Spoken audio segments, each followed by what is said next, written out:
The broadcast is now starting. All attendees are in listen-only mode. Good afternoon, ladies and gentlemen. Welcome to TechGig webinar series, our endeavor to empower techies. We believe that sharing of knowledge is the key to enhance our skills and grow us as professionals. With this principle in mind, we have initiated a series of webinars conducted by industry experts to give you all a crisp insight of various domains. The topic of today's session is how to generate valuable mobile apps intellectual property.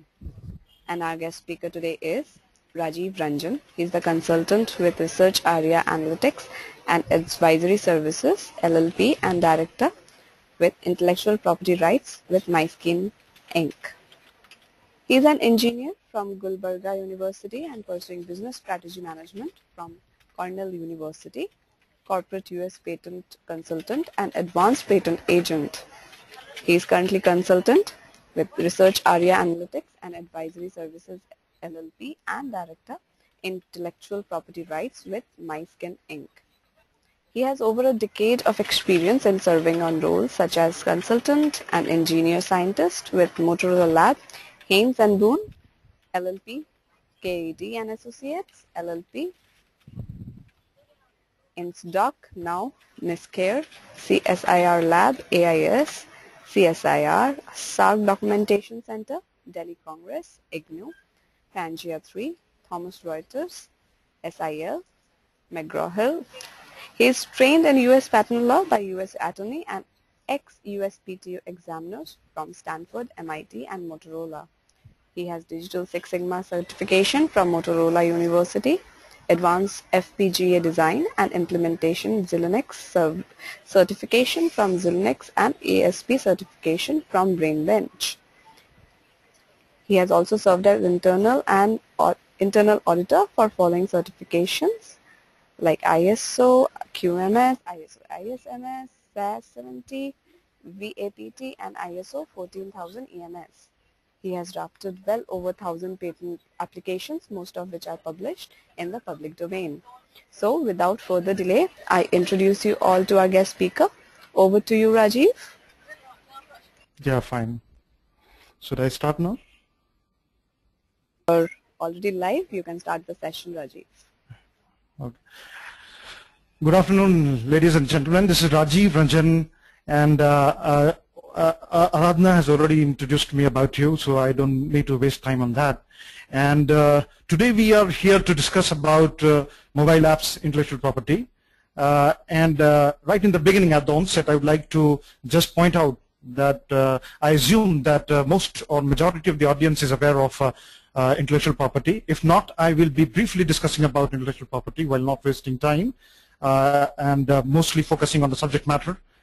Also, I would like to say that we'll not be able to entertain any queries right in the interim, but we'll be having a question and answer session towards the last of the talk. And the flow is such that its majority of the flow would be like a unidirectional instructor-led speak or talk, which I'll be doing mostly, and I am Rajiv here for you. So basically, first let me briefly talk about intellectual property. Intellectual property is basically comprises of certain elements like patents, copyrights, trademarks, service marks, trade secrets, and other types of intellectual property like geographical indicators, and so on. But mostly people from the technical domain, like people who are into mobile application software development, would be concerned with patents and trademarks and service marks, because brand management is also an issue, which I'll be discussing at a later point in time. And to also illustrate more about what is patents is actually a negative exclusive right to stop others from practicing your invention. Practicing means making, using, and selling your invention. Finished. Now let us start with mobile apps intellectual property. So first of all, let me briefly tell you that assuming that mobile application software is there as a new market started some few years back, and today if we assume that the market is technologically, the mobile application software as a market or the technology domain is technologically mature, and also there is a certain level of technology readiness, and there are lots of mobile application softwares available in the market for free downloading or sale or licensing. It also is important to say that in an analysis which we did, a kind of small research which we did on a very small sample size, taking into consideration the start of 2012 and towards the end of the first quarter of 2014, we found that as far as mobile application software is concerned, the number of patent documents, as so to say, the granted patents and patent applications that have been filed so far from this within this span is approximately more than 1,500. Having said that, it is important to point out that although this data is available in the public domain, but it is in fact impossible to actually collect all the data because most of the authorized databases are available with the patent offices of various jurisdictions. And assuming that it would be not wrong to say that the number of patents or patent documents in the public domain would exceed well over 3,000. And this gives us a clear picture that along with or in parallel with the mobile application software market domain, the intellectual property is also on the higher side. It exhibits an increasing tendency in terms of patenting activity that is being done by most of the bigger companies and also including startups and SMEs. So to just give a small view of the patenting activity from 2012 to 2014 in mobile application software, I can just tell you that just point out that the companies who are holding patents in double digits, let's say for example, I can name some companies within this small span of 2012 to 2014, companies like Blaze Mobile Incorporated, IBM is a large company, Research in Motion, SAP, and 7 Networks Incorporated. These, in fact, 5 companies together amount to some 117 patents in the public domain that are accessible. By that, I actually mean patents which are actually published in the public domain or others which are granted. Now, this gives a clear picture how the patenting activity is moving. To further illustrate the certain statistics related to this mobile application software domain, it is also important to point that according to a recent research report by Gartner, 102 billion apps would have been downloaded, or basically approximately like that in 2013. That is basically 91% of which might be free, but still they generated a revenue of $26 billion, which was upish by 44.4% on 2012, which was approximately US $18 billion. Now, such analyst reports exhibit clearly that it creates job opportunities, also gives opportunity for small companies like startups and SMEs to also play in this domain. Why? Because as you know, that mobile application software as such does not require a lot of infrastructure and investment, like input resources investment in terms of capital, time, and manpower to develop. So it actually provides a level playing field for players like, for example, startups to SMEs to mid-sized companies or large companies. And that is why we are here to discuss about the scope of intellectual property that is also moving in parallel with corresponding to this market domain and the underlying technology domain. What we also see is that there are certain queries, which will remain unanswered, and they are fundamental queries with respect to mobile application intellectual property. And these queries are such as who owns intellectual property as of today, and who should own mobile application intellectual property. By intellectual property, I actually mean patents, which I've already told you that they are negative exclusive right. They are just like documents filed with a concerned jurisdiction, like the US Patent and Trademark Office, the Indian Patent and Trademark Office, or European Trademark Office, Patent and Trademark Office. You file these documents, and these documents, when granted, give you the negative exclusive right to try to stop others from practicing the invention. Okay. By practicing, again, I mean make, use, and sell. Now, it is important to understand who owns. That I already told you, and it would be actually time-taking to discuss about all the companies, what is the entire mobile application software patent landscape and the corresponding technology landscape, because that requires a complete technology to market and vice versa, market to technology analysis that will actually exhibit all the players who are there. But I can tell you that mostly these are small to startups to mid-sized companies who are competing with large players like IBM, which I generally just now pointed, IBM and Google and research in motion.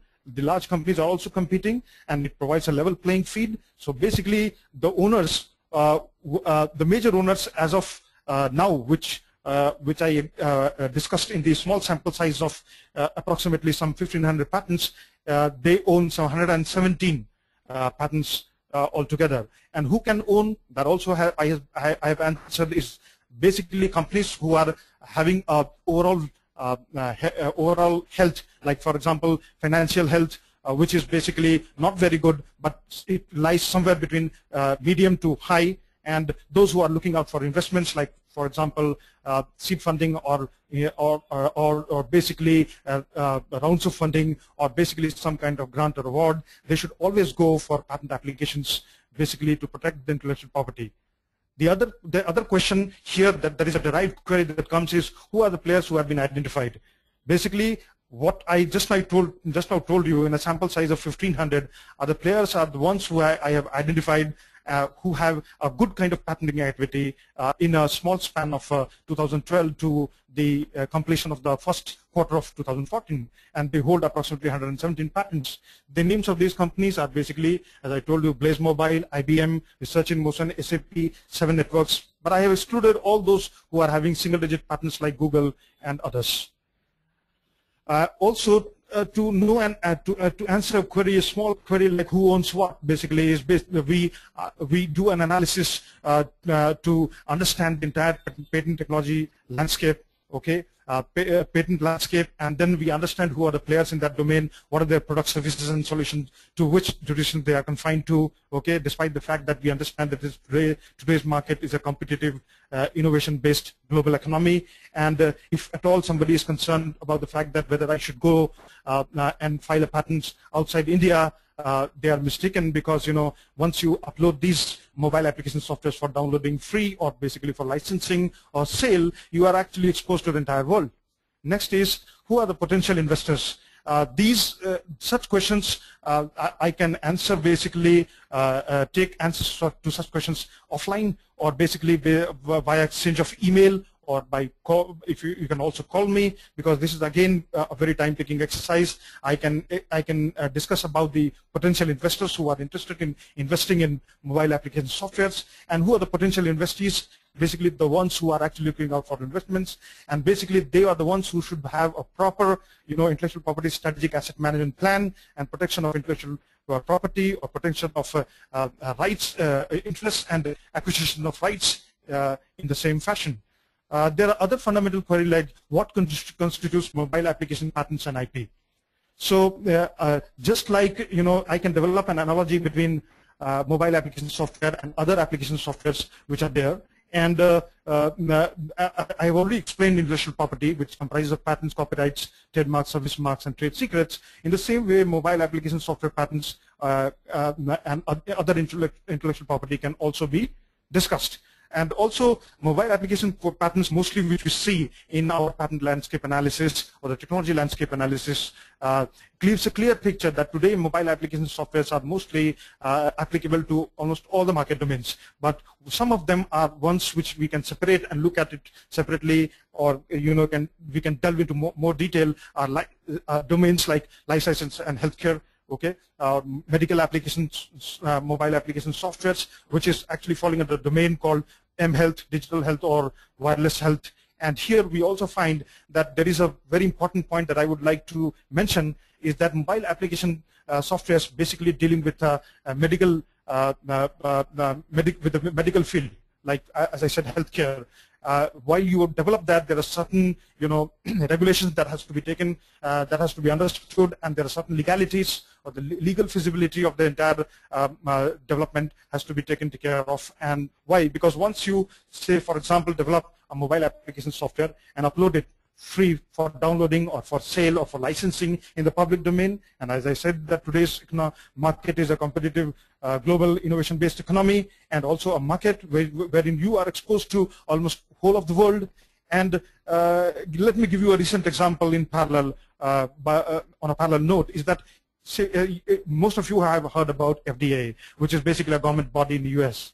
And as soon as you upload mobile applications which are related to the field of medical science, especially for diagnosis or treatment or recommendations regarding treatment, you are on the radar of FDA, because in 2012-13, FDA has actually cancelled, banned approximately 1,500 mobile application softwares because of certain issues, because they did not satisfy the definition of a medical device properly, and also they were not authorized to actually enter the domain of diagnostics and treatment, and they didn't have proper approval. So in fact, we have taken such cases in the past, and also we have dealt with such cases wherein, you know, this could have been an easier task to go get the approval, but you need to have an expert to actually answer those questions, put up by questionnaire, put up by FDA, and then go forward to actually get the PMK and PMA approval in the United States.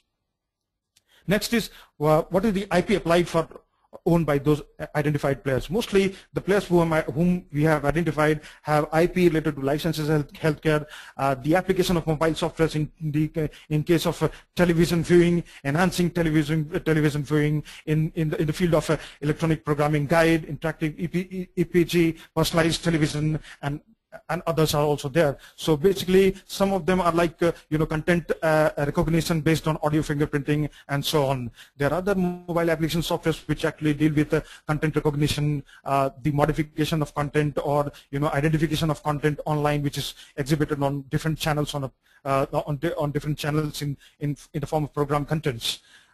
We further would like to answer another question: what, if any, IP strategies and mechanics do the identified players implement, or they actually plan to implement to actually come up with a sound intellectual property strategic asset management and also intellectual property development plan?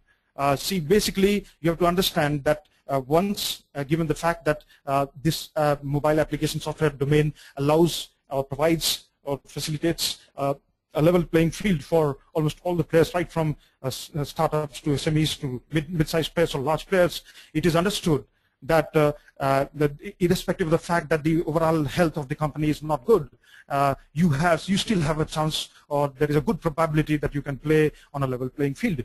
What is important is, if you are investing your money, you have to understand that IP as such is an investment intensive exercise, and initially the investment will go, but the return on investment is over a period of time, and we will have we will be ready to discuss more in detail about this. That is called return on intellectual property or return on investment in patents. What is positive return on investment in patents? What is negative return on investment in patent? And how it comes about in separate webinar, which will be conducting at a later point in time. But at this point in time, let me tell you what is important is what are the input resources that you have to invest, that is capital, time, and manpower, and how do you invest? What is how do you actually plan your strategies and implement the mechanics to actually develop a proper intellectual property portfolio, and then come in the market, look out for investments. What is important to understand is there are three basic strategies that you have to follow. First is defensive patent programming. The second is offensive patent programming, and third is hybrid patent programming. For small startups, we generally recommend that they should come up with a defensive patent programming right in the beginning, because you understand IP is an investment intensive exercise, and if at all you have limited capital resources or limited resources in terms of time and manpower, also it is advisable that you only look forward to protecting your interests and acquiring your rights. And although you have the negative exclusive rights when the patent is granted, to practice those rights, basically to stop others from making, using, and selling, would be a kind of offensive patent programming activity, and it is not recommended until and unless the company is grows to a certain level, or actually is under the radar of the investors and becomes a potential good candidate for as an investee, and the companies are ready to invest in them. The next is, what are the different R&D strategies that we actually follow, one should follow for the or one should design and implement for the development of intellectual property related to mobile application softwares. Okay, so basically the most important point is to understand that today mobile application softwares are mostly developed in a fashion which is called, which is generally known as agile development. But that's good. But what is important is also you have to understand in parallel that mobile application softwares should in fact be developed in a fashion wherein you follow standard or the conventional approach of a software development lifecycle, which we here call as a IP guided or IP dependent or IP sensitive patent development software mobile application software development lifecycle, which is actually done in such a fashion that basically, say for example, you are planning to develop a mobile application software and you are concerned that what is out there in the market, what is the state of the art, what is the prior art till date, that should I be aware of that. So in the absence of a positive mindset and also in the absence of proper awareness, it is very likely, the likelihood of you getting wrong is very high, and that is why it is advisable that you follow the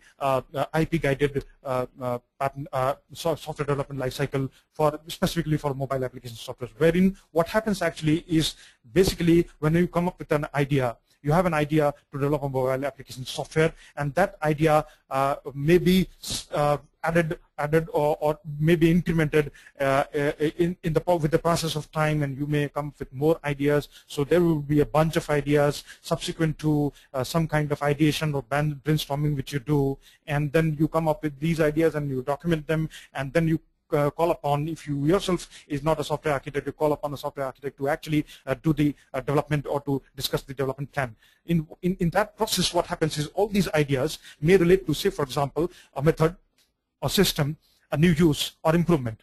So there are 4 fundamental things that may come up. All these can be mapped onto corresponding requirements. Okay, so these requirements, which is generally in the technical language, you understand requirements. That is under the requirements determination phase, you determine a set of requirements. All these requirements can actually be mapped onto the ideas, and these ideas may be either at the initial stage considered as patent eligible, potential or alleged patent eligible, or patentable ideas. These ideas can be subjected to patentability analysis right at the onset. So in a scenario, say for example, there is a client and there is the software development service provider or an architect, and then you go for a bipartite agreement and you go for a non-disclosure agreement and go for the development of the mobile application software. But in certain scenarios, this can be slightly twisted, and there can be a tripartite agreement wherein a mobile application software patent expert or an IP expert can be engaged, or else the client can do it in the form of bipartite agreement on his side or her side. And that is the role of the mobile application software patent expert would be that they will be actually doing the requirement analysis.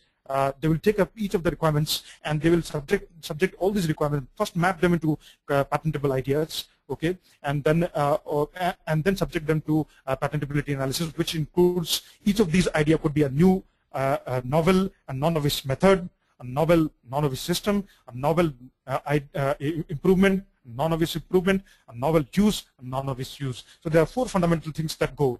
And so once you do the novelty and non-noviceness assessment, you come up with a final report that is called patentability assessment.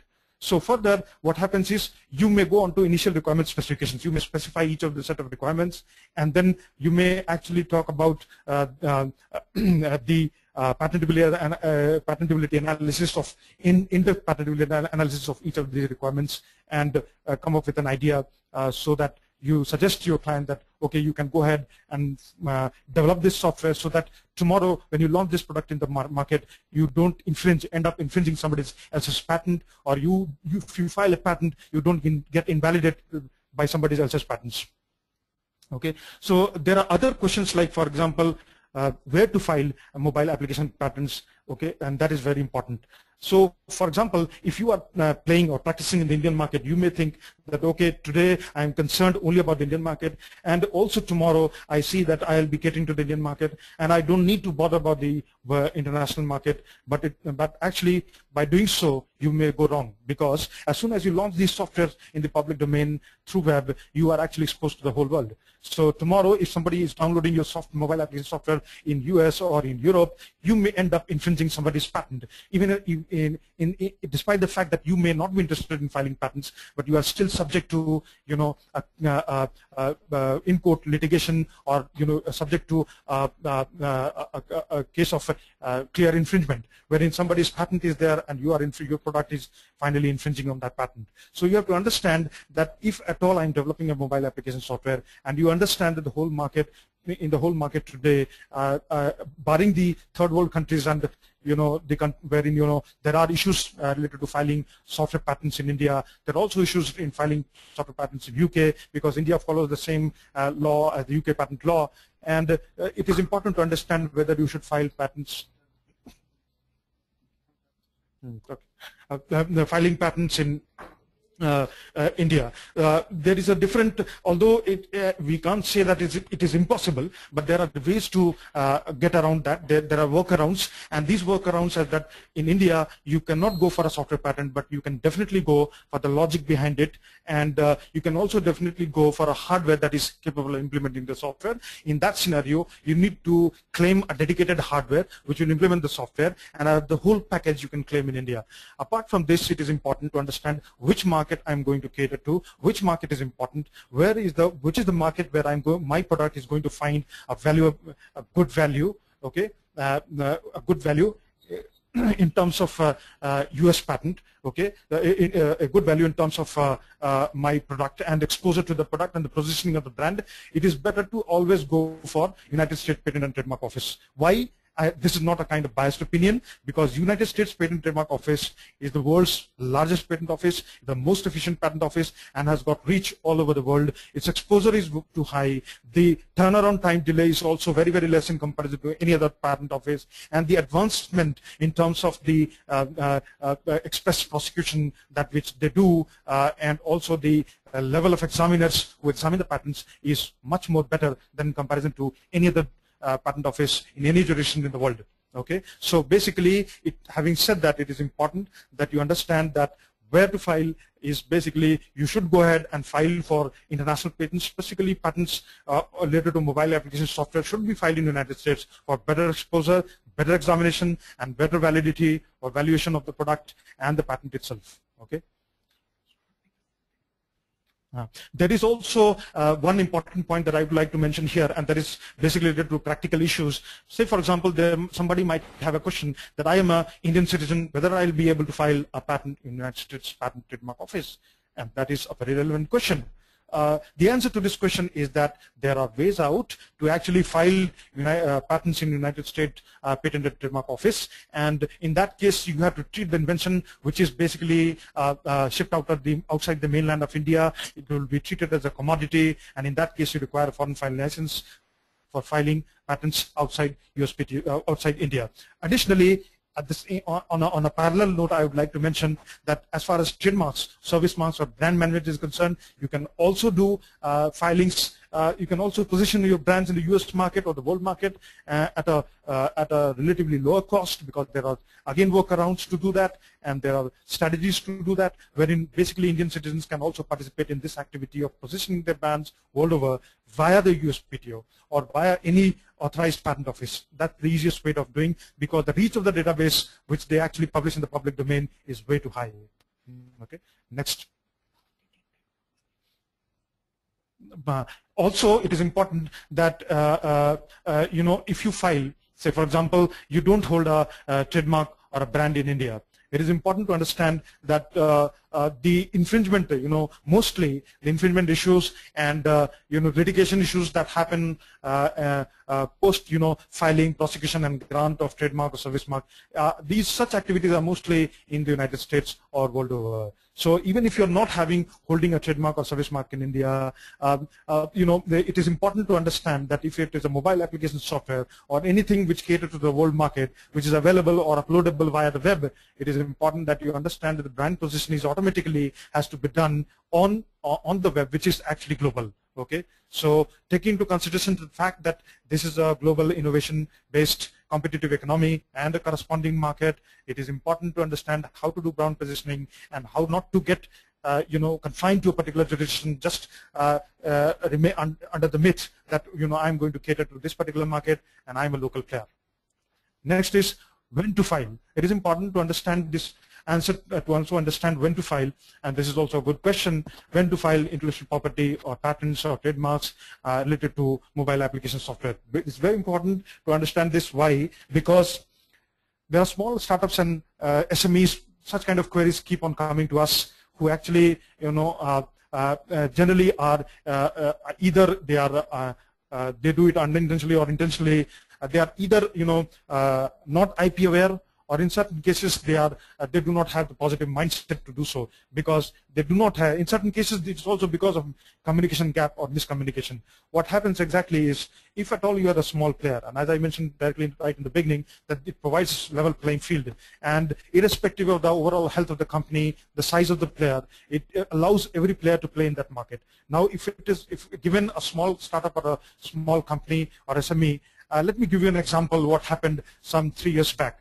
There was a company, I would not like to name explicitly name the company. The company was a Canadian company started by 2 people from Harvard, and I was the director of, I'm still the director of IPR for MySkin, which is basically a company which develops skin imaging software, also skin imaging analysis and recommendation engines. Basically, there was a particular brand related to a very high-level product that we were about to launch, and in fact, we had launched in the market. And it happened to show that there was a mobile application software which was also available on the web portal and also on the ODP, that is on-device portal, and it was related to kind of social networking, related to skin imaging analysis, recommendation, and peer-to-peer relationship development.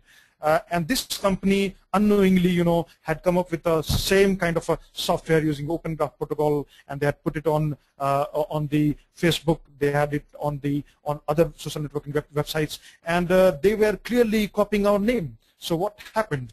We were actually bound to, seeing the value and the commercial value of our product, we were actually bound to send them a cease and desist letter.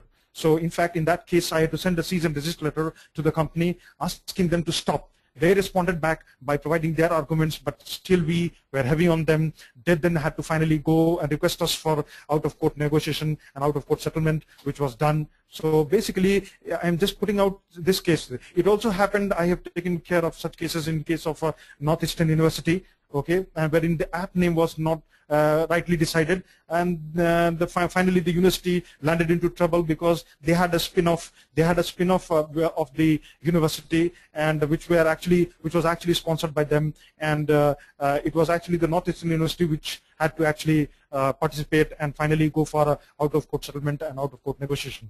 So it is important to understand that mobile application software branding and intellectual property strategy, overall intellectual property strategic asset management is an important has an important role to play in times yet to come, and also it is currently very hot in terms of the value which you get, and also you also become a very important potential candidate investee from the point of view of investment. So let me also further explain about certain queries like when to start conceptualization, ideation, and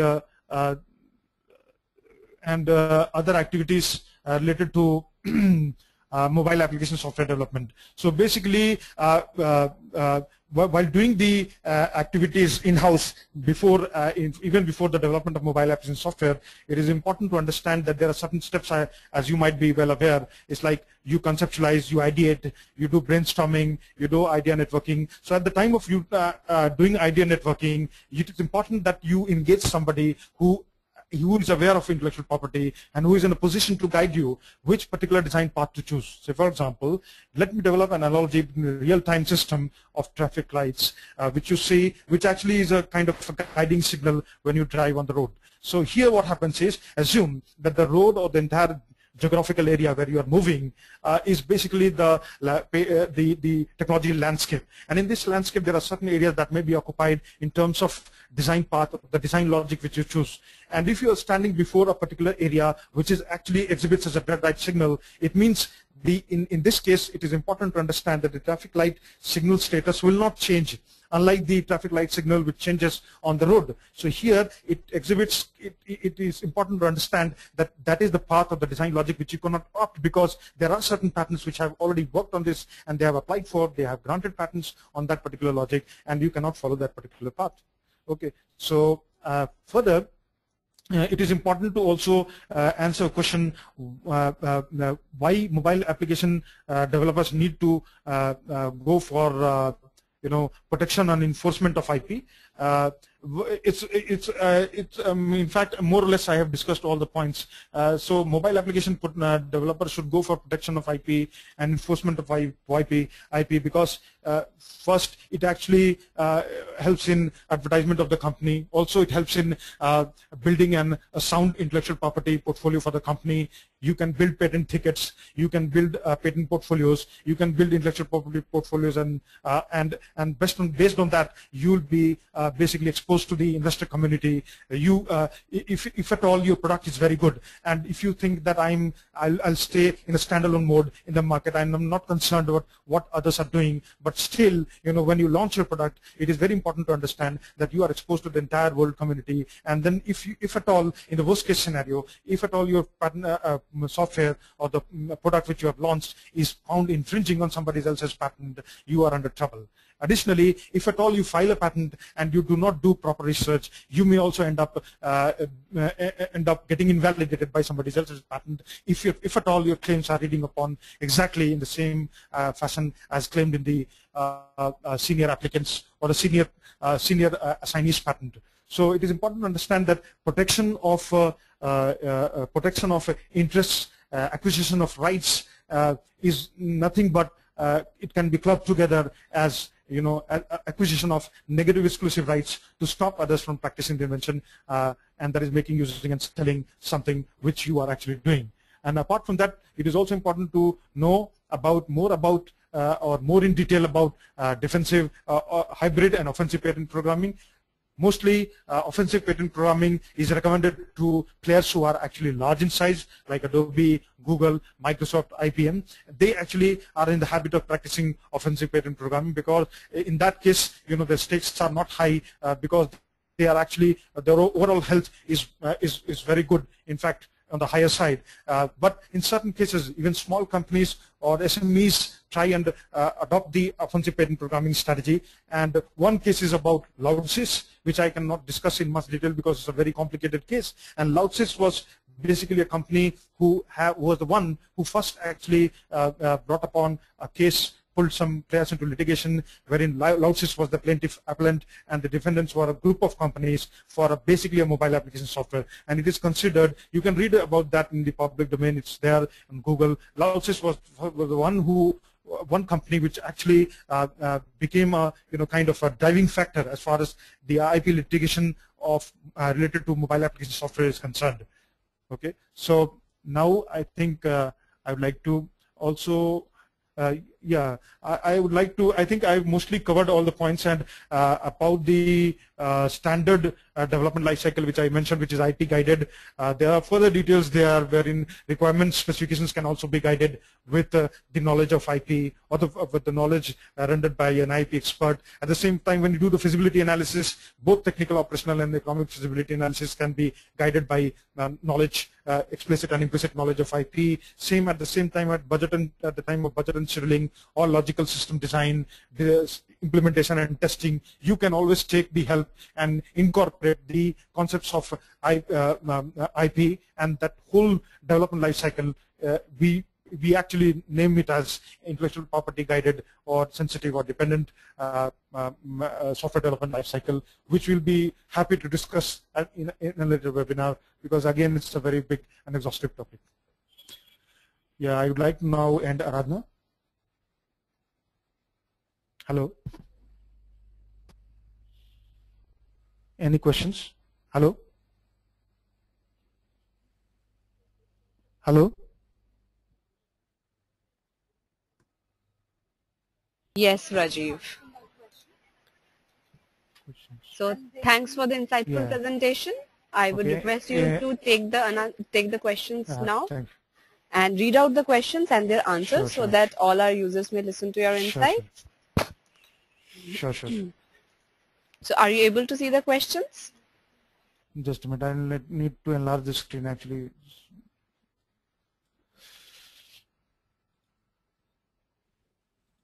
Yeah, yeah, I can see the screen now.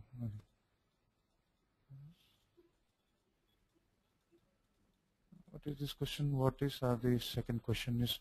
This is from, I think, Mr. Anil Varnikar, am I right? The question is, what is the life of a patent?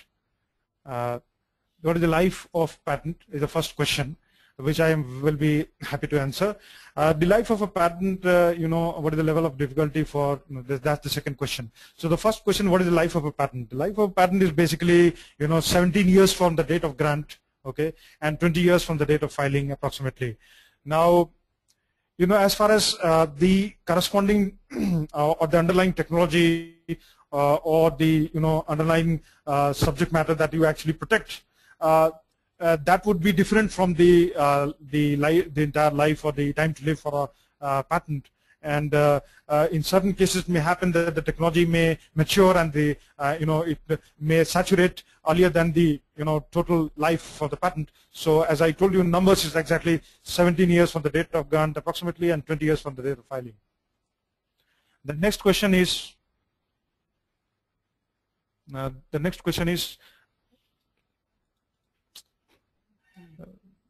What is the level of difficulty for changing? No, there is another question. The same. What is the level of difficulty for changing patent name, provisional patent file from one individual to the name of a partnership firm, okay, and owned by the individual? Okay, that's that's a good question, but there is a small catch there, because as far as a provisional patent is concerned, you can go ahead and change the name from the name of the individual to the name of the partnership firm, but that doesn't make add a lot of value, because unless and until you convert this into a non-provisional patent application, it's of not much value. Still, you can do that, till the time that the provisional application lives, because at exactly the end of 12 months, that is 1 year period time, the provisional patent application basically it expires, and that is basically the abandonment of the application, but not the invention. It stays there, and you can definitely go ahead and change the name, and there is a specific form to it, which there is a formality, but additionally internal formality is that there has to be internal mutual consent between the people, the individual who will be considered as the assigner, and the person or the company or the partnership firm will be considered the assignee, and that is called assignment of assigner's interest. If you are making a free app, still it need to be made patent. Okay, it's important to understand, as far as free app, as soon as you say free app, the commercial value of this app is subject to the response in the market of the buyers or the customers or the users in the market. But since you are actually ready to make it freely accessible in the market, the important point is that if you are making it available free of cost, what happens? So there are three things: make, use, and sell. Now people can use it, okay? People can sell it, okay? People can make it. There are two important things that you have to notice. The first is make and sell. Do you want to stop them from making and selling? That's the second question you should ask yourself. If you're told you are not interested in allowing them to make, okay, do some incremental research, analysis, design, and not allowing them to sell, then it is important that you should always go ahead and protect your rights, okay, protect your interests, acquire the rights by filing the patent for that. Because in that case, if you do it completely free, you are actually doing novelty destruction, okay, and also following that, if some other some other patent or some other literature combines together, and if at all there is a scope of doing some improvement, and if they are combined together, they may also the combination may render the whole idea non-obvious. So in that case, it is very important to understand that if at all you are ready to make it allow others to make and sell free, that is the second question you should ask. No more questions. Any other question? No, there are no more questions. Rajiv, you would be able to see the questions. They are coming to you. Yeah, I'm seeing this a question. Which kind vertical of business of app are seen most patented nowadays? That's a very good question.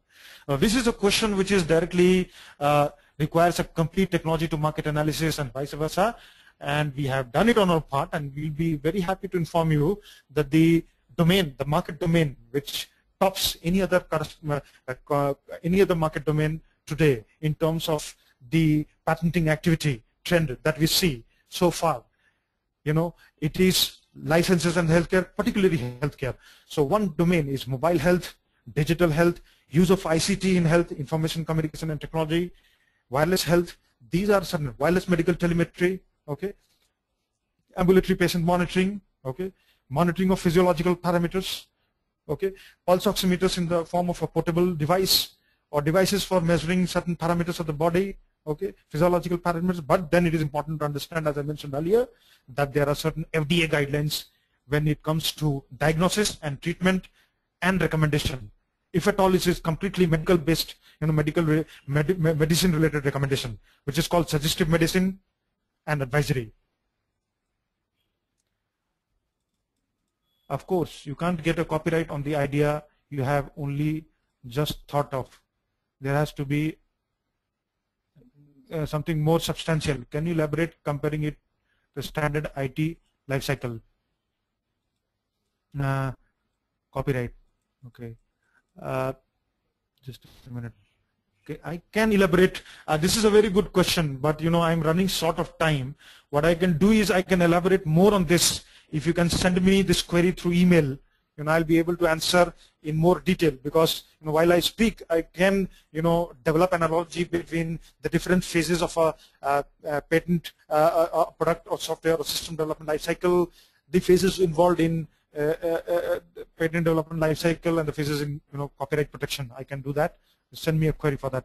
Will we have to be a US for the person for patent interviews? No, absolutely not. If you are basically filing for a patent in the United States and you are an Indian citizen or any citizen of any other country which is the member of the World Intellectual Properties has got a Patent Cooperation Treaty. That is basically a treaty signed by approximately 148 countries in Geneva, and mostly all the countries are the members of PCT, basically under WIPO. And in that case, you are a authorized citizen to file anywhere in the world. But the only thing is that if it is in India, specifically, you need to take a foreign filing license, because in that case, you treat the invention as a commodity. It is shipped out to the mainland of India, has to be done a secrecy checked by the government of India, so that it is not some kind of weapon of mass destruction or some kind of illegal activity that you are doing, specifically related to wireless transceivers. They do a check. It's approximately 2 to 6 week long check done by the Commissioner of Patents. After they destroy the specification, and then you are allowed to file a patent via a foreign filing license in the United States, and you don't need to be there. You can answer questions on the web, and also no interviews will be coming from the patent office. In fact, there will be written communication between you and the patent office in the form of an office action, which you have to respond to. How to perform the IP valuation? IP valuation, this is also a very good and advanced question, and seems to be coming from a person who's actually well aware of IP. So IP valuation is basically a task that involves both qualitative and quantitative analysis, okay, wherein there has to be a very good detection and identification of parameters that are basically that are basically detectable and quantifiable, and measurable, okay, and thus measurable. In the same way, you have qualitative parameters which also add up to the final value. So a bunch of qualitative and quantitative parameters has to be put up in the form of a mathematical equation, where the independent variables can be some of the quantitative and qualitative parameters. Say, for example, if you look at a patent, there are lots of parameters, like, for example, date, the number of forward citations, the number of backward citations, the time limiting, the time to live, the date of filing, the date of publication, the scope of the claim. You measure the claims, the horizontal coverage of the claim, the vertical depth of the claims, and the strategy that has been followed in drafting the claims. I can also answer this question offline. You can send me a mail for this, because it's a very long question to answer.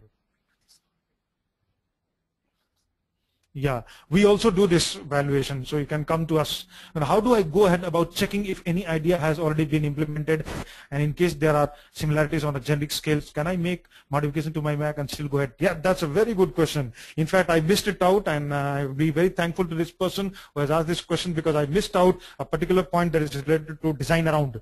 So there is a term called design around, okay, and there is basically a deliverable which is generally delivered by us or other companies also, that is called design around research and analysis. Okay, and in this design around research and analysis, what we exactly do is, say for example, you are talking about a particular method system, a new use or improvement in connection with the mobile application software. It is important to note that if at all you do and you are aware of IP and you want to check the state of the art till today with respect to the given instant invention, there are ways to do a check, and that is basically done via novelty assessment, non-obviousness assessment. If they are combined together and you surpass those two assessments, it is called patentable. That is called patentability assessment. The idea is patentable. You can go ahead and file the patent, but then again, there is an important point that you mentioned is, say for example, if you find that your product may infringe on somebody's patent, or your patent may get invalidated by somebody else's patent, depending upon the claims which you are trying to claim,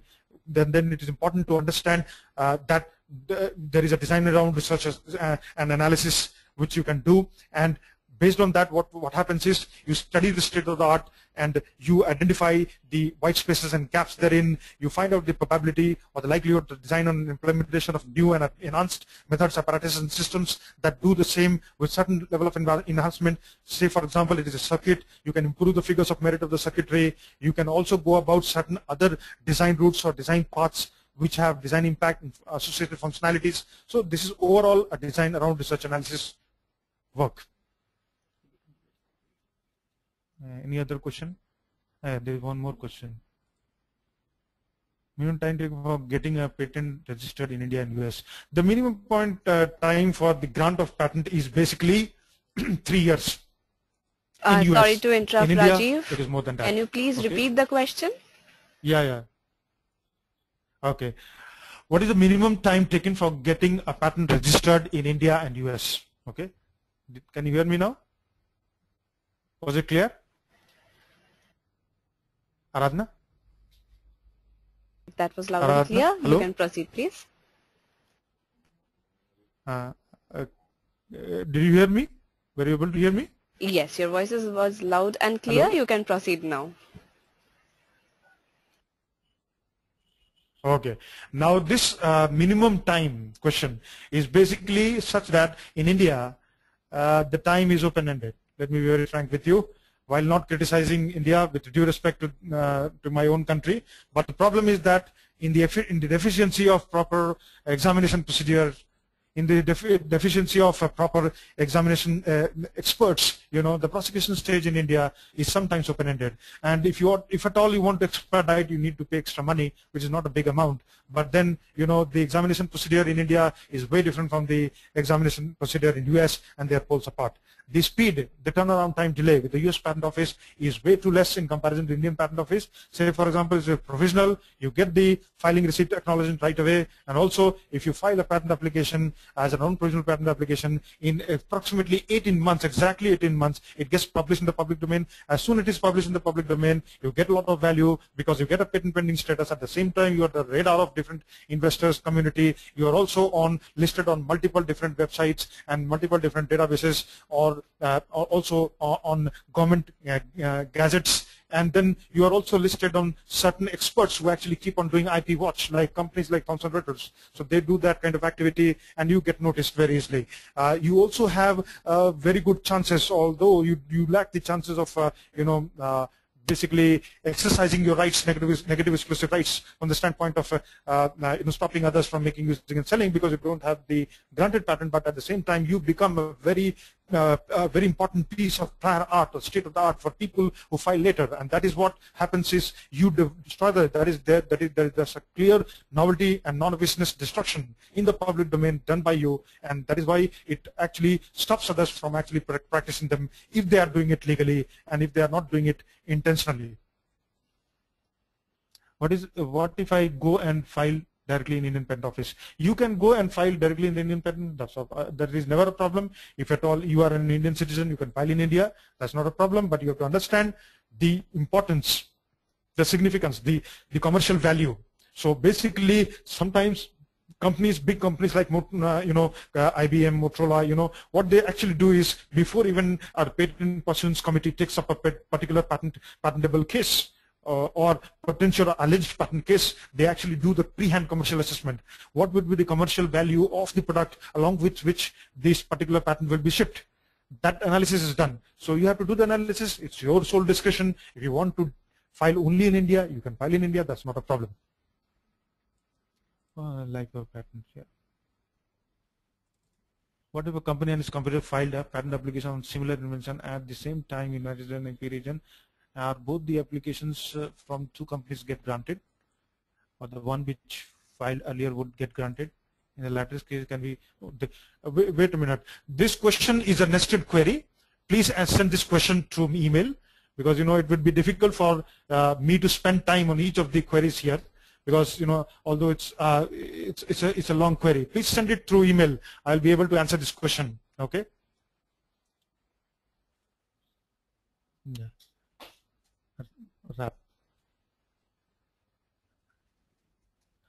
Rapid format wrap. So this question is actually, what if a company and its competitor, what if a company and its competitor filed a patent application on similar invention at the same time in US and AP regions? Are both the applications for the two companies get granted, or this one which filed earlier? I'll answer later. This is a good question. I'll answer later. Okay. If there is a patented paid software, also there is a freeware which has come up afterward, will the freeware owner be liable to infringement? Yes, absolutely.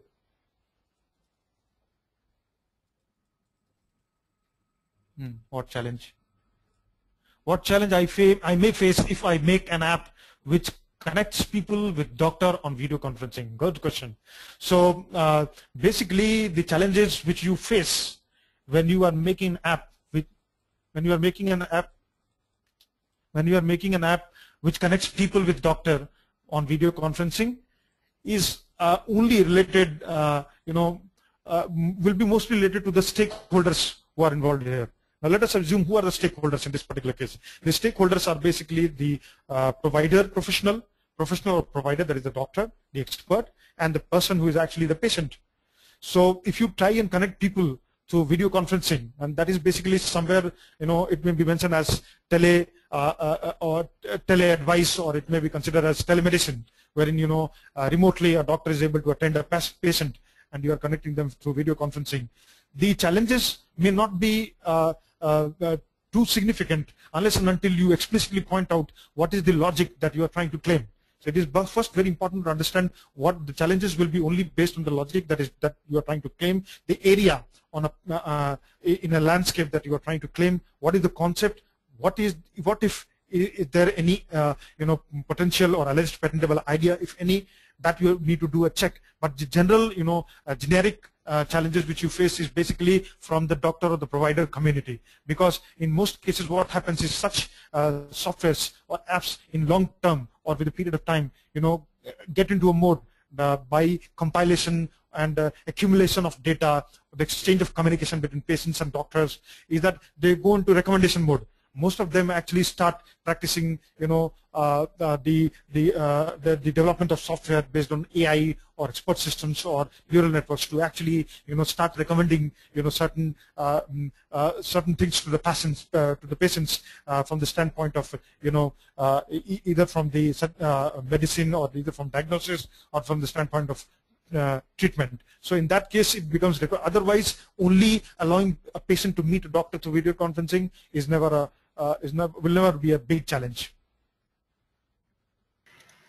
Due to time constraint, I have to request you to take the unanswered questions offline, which I will share with you through email.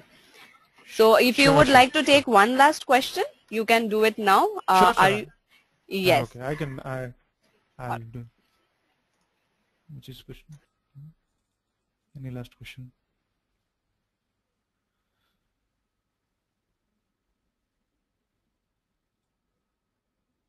No, I don't see any question. Because Aradhana, I'm actually done, because some of the questions are nested queries and they require a careful analysis before answering. Right. So I just assigned you one last question. We have lots of questions coming in. Let me just tell you that. One last question from Anil. Okay, okay, It is, what additional okay. value add your group can render to the startup companies on patent filing or trainings on the same? So if you would like to say something on Oh. that. Can you come back again, Aradhana? I'm sorry to actually ask, I'm sorry I'm asking you to repeat again, please. Not a problem at all, Rajiv. So the question is, Yeah. what additional value add your company can render to the startup companies on patent filing or trainings on the same? Oh, okay, that's a good question. I'll be happy to answer.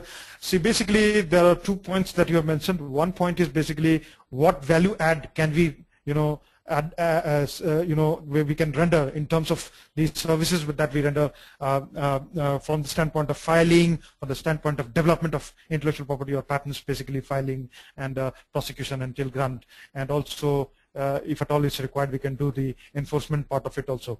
The value addition is that, one, the fundamental thing is that, the patent can be drafted by people who are unaware or not very much aware or may not have that kind of mindset, may think that, this can be done by anybody, but for a high quality patent, basically, which is the one which actually once gets published in the public domain, is the one which gets the maximum number of forward citations.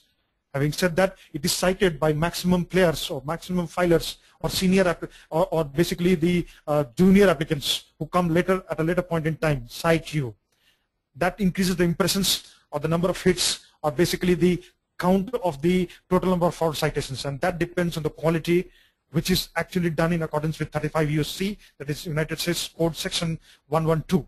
So the high quality draft can only come from an expert who understands mobile application software, who has been a part of this game and has a proper, because as you understand, the development can, or the IP development, patent development can only be done by a person who is a engineer, basically. But on top of that, a value add can come from a person who is a computer science and electronics expert, who has dealt with mobile application softwares and dealt with real-time cases, has been a part of the game, development game, can do it much better. Okay, that is what we can do. Second answer is training. We are well capable of rendering advanced training that we have already rendered in the past with Council of Scientific and Industrial Research, Government of India, at SARC Development and Documentation Center at the Delhi Congress, and we have expertise in intellectual property strategic asset management, which is a very new topic. I mentioned about return on investment in patents, ROIP, which is also a new topic. We have also published a book on